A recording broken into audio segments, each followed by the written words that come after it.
Environmental Leaders of Color. I'm Erik. We got another instructor, Musa. We got our TAs, Tia, Andre, Elena's not here. So what I'm gonna do real quick before we even get to the presentation, because Musa wanted us to talk about an agent. So can I ask, has anybody ever seen anything that looks like this? So this is an agent. And what you doing? Because I gotta make sure we focus, because I don't want nobody to get distracted. Can you even look at this and just give me some sort of an idea of how you think, like, what? This is an agent. So I just want y'all to know, this right here is an agent. This does something for me every day. Can you even just look at it and give me whoever can raise your hand if you can kind of give me some idea of how you think this works? Because you can see it. Andre, can you remember till he gets a buck from what you call it? So this is the daily trigger. This is the workflow configuration. This right here is actually ChatGPT. Y'all want to pay attention, please? This here is this generates the daily tip every day, and it gets it from this right here, which is ChatGPT. This right here is the email where it sends my email to me every day. So I'm gonna just click on the trigger. Wow, it says no trigger. Oh, okay. So you see what I got right here? I got Monday, Tuesday, Wednesday, Thursday, Friday. That is actually the days that I have that are pulling it. And then I got it at 6 a.m. So, and then this is actually my workflow configuration. So you got timestamp, readable data, readable time, day of week, year, month, day of month, hour, minutes, seconds, time zone. And then you got generate daily tip. And that's why I said you should definitely use this. And then it just sends it to my email, which I have set up for eTech Live. This is the message, daily prompting tip, today's tip, and it's in JSON. So I believe that you should be using this to do what you're doing, because you could take your script, your code, 100% your code, and throw it in this and say, create me an interface, put my name on it, da da da da da. So that's what has to happen for your next project. This right here is, I want to show y'all something. This right here, I actually built with an agent. This is my site that people can use to become a member, learn AI, blah, blah, blah, blah, blah. But I actually built it with an agent. So if I was to go to my dashboard, we got lessons, news, community, live, PDFs, videos, flashcards. These are actually the flashcards that you'll have. These are the AI terminology ones. That's the ones you guys have. So actually, you could click on it. It goes back and forth. So members can get those for free. Every day you get a daily prompt, an AI tip. We got what's new this week. Quick access, flashcards, lessons, PDF. I built this with an agent. So I'm letting you all know how important it is as far as agents.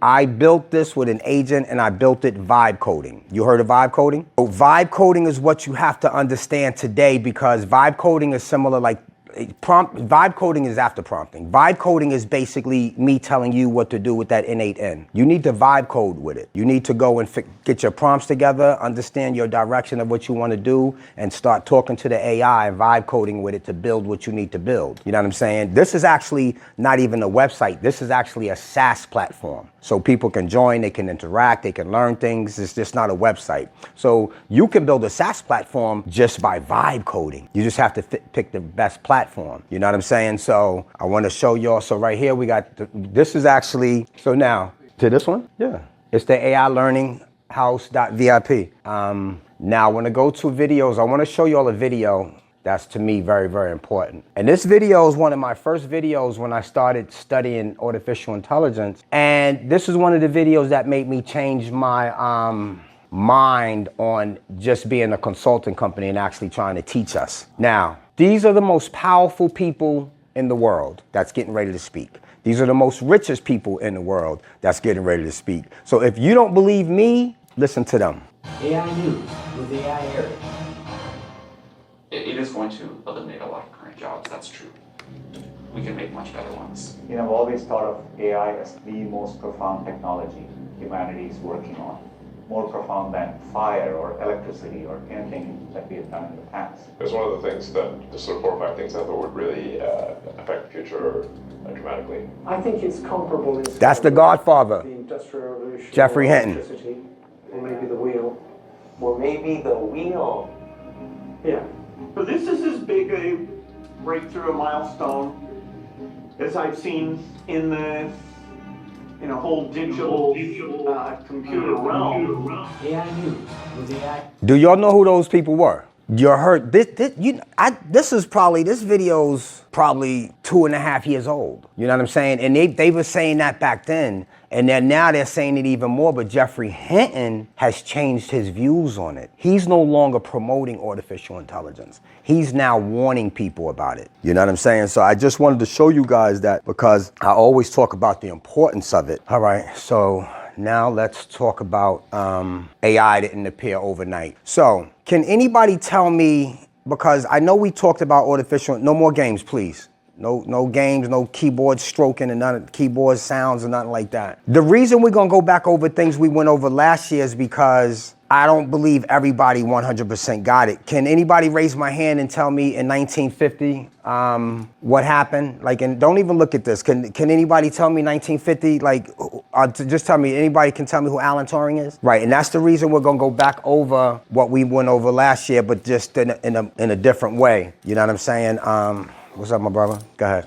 Oh, he gets $1. What we're gonna do is we're gonna show that AI didn't appear overnight. Cycles, not a straight line. And so this is actually the waves of progress. And then when you see this, I'm gonna show you that this thing has been going on for a long time. So in 1950, we know they had the Alan Turing test. And the Alan Turing test consisted of, we're going to get to that because it's actually on one of the slides. And then in the 1970s, they had the AI winner. 1980s, that's when the expert systems came. 1990s, they had another AI winner. And the AI winner is when the funding stopped. And this, I'll show you why. 2010, because of Jeffrey Hinton, who you just seen, with his neural networks and back propagation, that's when AI really took off. And around this time, the deep learning boom. And then you ended up seeing ChatGPT, generative AI wave. But if you look right here, this circle, this is the circle that still continues to repeat itself. You got a big idea, it's big, then you got big hype behind it, and then you have limit. You realize you have limits. Like before they got to this area here, all because of here, the limits was no GPUs. They didn't have no space. They didn't have the computation power to be able to create. Moza, what's a GPU? And now they got, what was you saying, tensor TCUs? Yeah, tensor. Mm-hmm. And so when you see big hype, you see limits. Because of the limits, the funding eventually dropped. And then next thing you know, after that, they didn't give up. They had new breakthroughs. This right here is one of the most powerful times of artificial intelligence because this is the AI winner. This could have made them say, you know what, this is over. We can't do it. There would not be artificial intelligence here today. Whether that's good or bad, I don't know. I just know because they kept going and didn't give up, we're here today where we're at. And it continued to keep going like this. Like right now, the big idea is AGI, artificial general intelligence. So all of these things, so right here after this, we get to AGI, which that's not where they're at now, but that's their goal. That's where they're trying to get to. And that's why this thing is continuing to cycle. Big idea is AGI. Big hype is artificial general intelligence. Let's see who could get the first to get to it. What's the limit? I don't know what the limits are, but I just know they're not getting there right now and they're racing, and whoever gets harmed in the meantime, it doesn't matter. Only thing that changed, the funding didn't drop now. They're actually getting massive funding. What's up, Bryson? They're getting massive funding now. That's the new breakthrough, but it continues to cycle itself. Key takeaway, AI history is cycles, not a straight line. So even with your project, don't get discouraged when you feel like, okay, this is not working 100%, let me just give up on it. No, keep going. 1830s to 1843, Babbage and Ada Lovelace. I want you to look at that date, 1830s.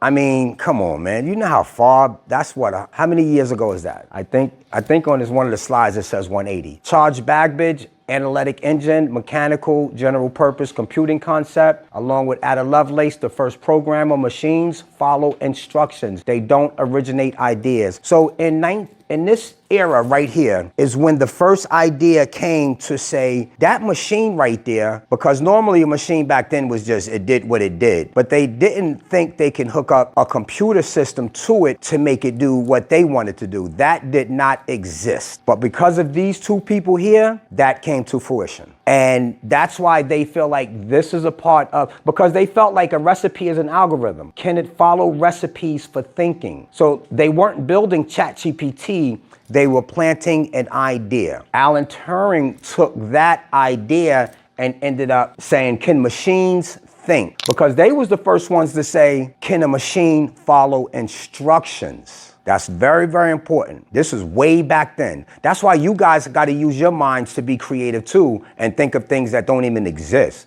Think of things where people be like, yo, you crazy. When you start hearing, you crazy, that can't be done, you out of your mind, that's when you know you onto something. I'm telling you. And to be honest with you, don't even talk to people who you feel might even give you bad vibes. You don't even need to be with those people, to be honest with you. If you don't got nobody encouraging you and promoting you and helping you, be like, yo, nah, that's a good idea. I like that. You know what I'm saying? Unless it's a dumb idea and you both know it. You know what I'm saying? Yeah, they're going to say something because that's a real friend. So this is actually that part. Then we get to Alan Turing. Can machines think? I love this demonstration right here because this here is what changed the game. They had a person right here, a human judge. They had a machine right here. And back then, y'all, just want y'all to know, machines was the size almost not of this room, but you could probably put a machine in this whole corner.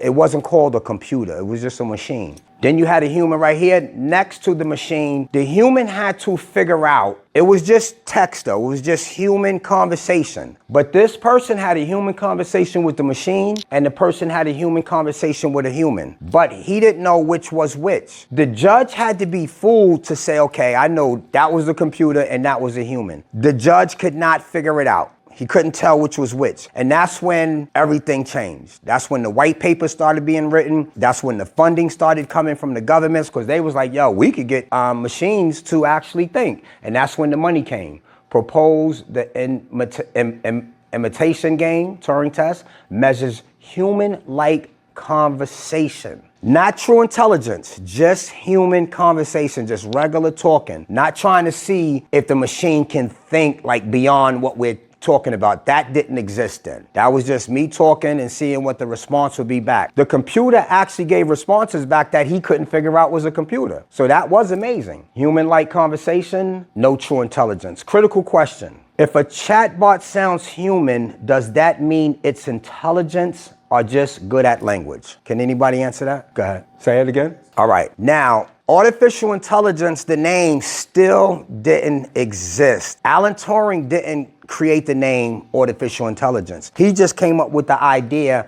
can machines think? And they did the Turing test. It was 1956, the Dartmouth Conference, the term artificial intelligence is born. John McCarthy coined the term. And it was a family thing where the family was involved in, there was a team effort with his other partners also, because there was other names that they was coming up with and none of the names were sounding good. And they had artificial in front of it, but they was coming up with different names after the artificial. And then someone said intelligent. And then that's when they was like, wow, that sounds good. So artificial intelligence was actually coined in 1956. Human level AI could be solved quickly. That's what they believed. That's what the belief was. Optimism drove the research. And so this is good because when you believe in something, you give your all to it no matter what. People thought they was crazy. Even now, the word artificial intelligence is an ugly term in a lot of circles. In most circles, to be honest with you. But the funding came. The lab started doing lab work and figuring out, let's see what we could do with this. They had to hire new talent. People like Musa, machine learning engineers, data scientists had to now get involved. Analytics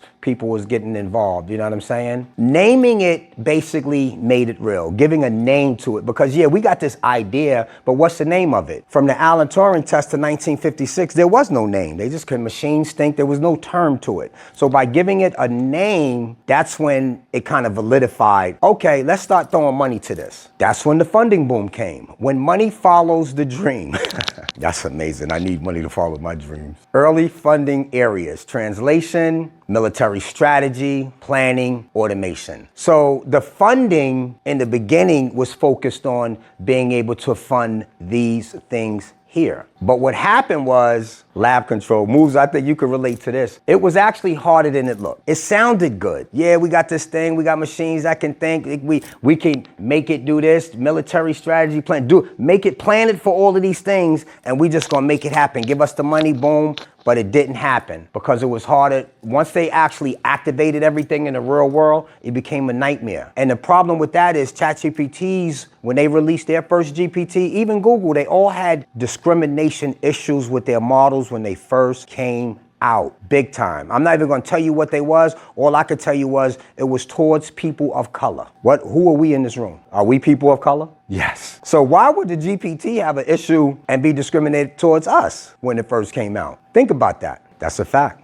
In the environment. You know what I'm saying? If you build a model, say for instance, you want to build a model on Black history. I bring a Chinese guy from China, I bring a guy from India, and I bring a European in the room, and I tell them to build that model, even though we know they probably don't have no knowledge on Black history. So what they're gonna do? They're gonna get some books and stuff like that, but are they getting the right books with the real history? They don't know. So what happens is, say for instance, they build it just on a book that gave some not good information, and now that model's being used by everybody, and it's wrong, it's inaccurate. So that's the reason you have to really, really be careful, because there's gonna be a lot of companies that's gonna build GPTs for their purpose and for their goal, but it ain't gonna help you in the end. But they might end up coming out and people thinking, this is the best GPT out there, because it might do some things that you like, but it might be a trade-off that can not be good for you. So the AI winners, like I said, that's when the hype collapsed. Expectations equal reality.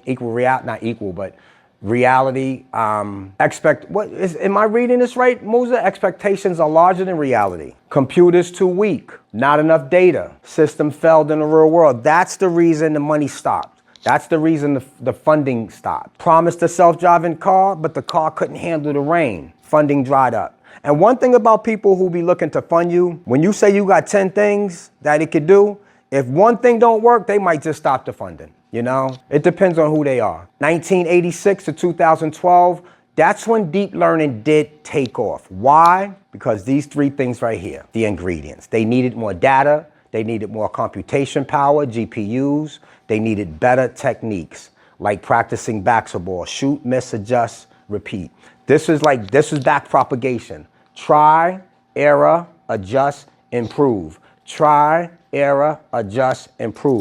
Once Jeffrey Hinton created this, and that neural network was able to be implemented in the AI world, that's when ChatGPT exploded. All because of this right here. Shoot, miss, adjust, repeat. Shoot, miss, adjust, repeat. The cycle actually never stops, to be honest with you. 2022, ChatGPT, that's when the public exploded. Natural language, boom, ChatGPT. Instant utility, daily products, not just a demo.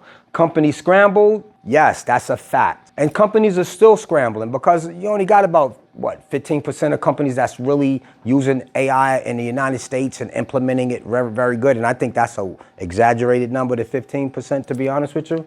Schools rethought assignments. I disagree with that. Even though I did create this, I feel like some schools rethought it, and you have AI schools popping up. But the regular education system in the United States, I know New York City, I know Westchester County, I do not believe the school systems are actually implementing this like they should. And I believe they're gonna fall behind. I believe their students are gonna be hurt behind it and because of it. And that's why I say, if you are in this class and you're able to learn artificial intelligence, is he coding? No, you're not coding, right? And I like I said, if you are in this class and you have the ability to learn this, learn it, man, because they're not learning it in the regular schools. They're not getting this information. And I believe it's gonna hurt them unless they're outside learning on their own.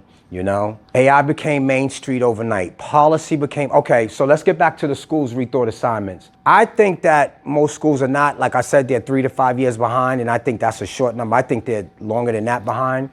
They do have AI schools popping up, just like we feel like we are teaching artificial intelligence, machine learning, and we're gonna end up doing financial learning here, which most schools are not doing that. Policy became urgent. I don't even know how to look at that, man, because the policy in America, when Biden was in, Biden did put some type of policy in place, but I have to agree, the AI companies felt that it was more to, it wouldn't allow them to progress like they wanted to. It was too many guardrails, they felt. And I do agree in certain aspects of it, but I still believe there has to be guardrails, there has to be policy, and it has to be federal policy, if you ask me, because if you have different individual states making their own rules, how is that gonna work? That means you have to build a GPT just for that state, and when that state guy crosses the line, his GPT don't work no more. So I don't think that can work. I do believe that there has to be more stringent federal regulations. America doesn't have them. EU has them. You know, China has them. A lot of other parts of the world has them, but I don't know, for some reason, America is letting the AI companies donate to their campaigns and to politics, and for some reason they get to be able to do what they want to do, no rules. So if a kid harms himself, and the kids that have harmed themselves, yeah, there might be little individual lawsuits, but these companies can pay that. When they release these models,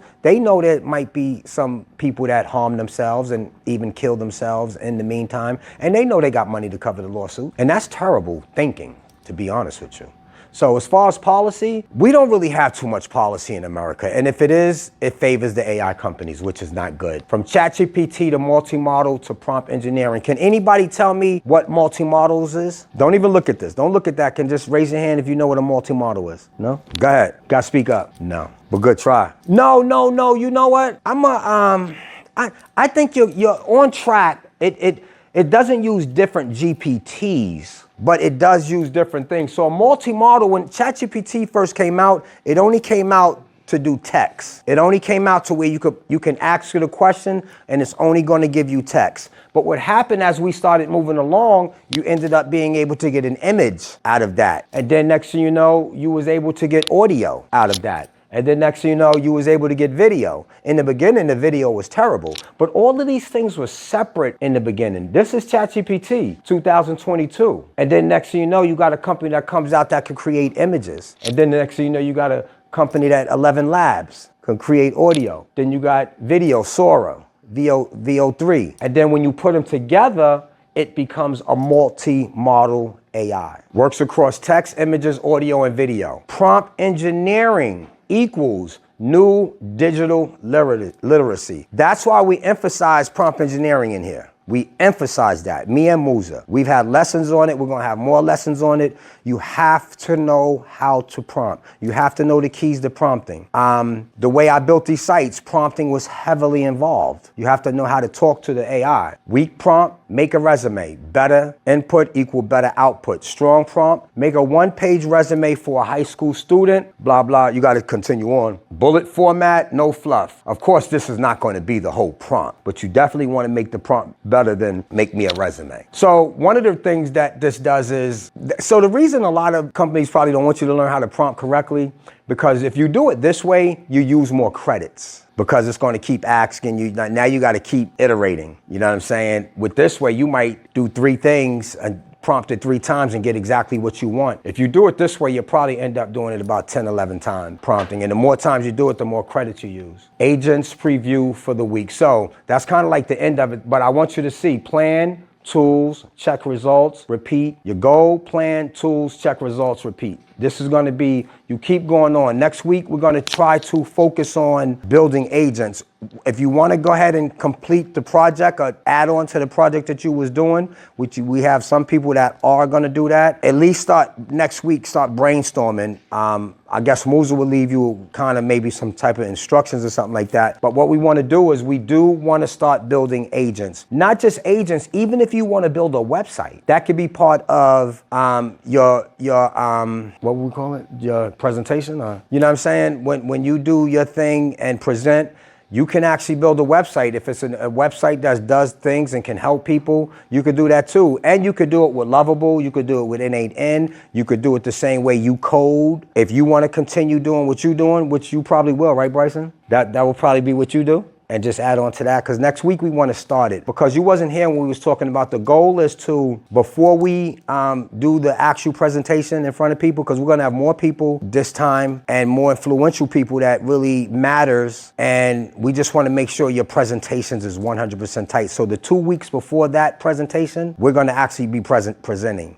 So if we could start next week with starting to work on it, and then every week we could start to see the progress and know that when it's time, everybody's ready, because we just want to be ahead of the game this time. So basically, once again, agents don't just answer, they run a process. And agents can actually do so much for you. I mean, people are already using agents to call cabs, to order food in restaurants, to book airline flights. I mean, this is actually happening now. Agents are at work. So if you know how to build an agent, if you can figure out a problem, if you go to a company and say, what issues do you have? And they tell you, and you go back home and then you put it in ChatGPT or you put it in any GPT and end up saying, this is the problem they have. Let's create an agent, or you sit down and just vibe and figure out what type of agent can I build to help them solve their problem. That's the future. You have to know how to solve problems in the future. So once again, this is the pattern across history. Once again, early concepts, Bagbage and Lovelace. But if you can see, this is wiggly. It's not a straight process. This is actually, if you think about it, this is like life, right, Marvin? This is actually real life, because this line right here, that's not real life. I know that's what everybody wants. And then most people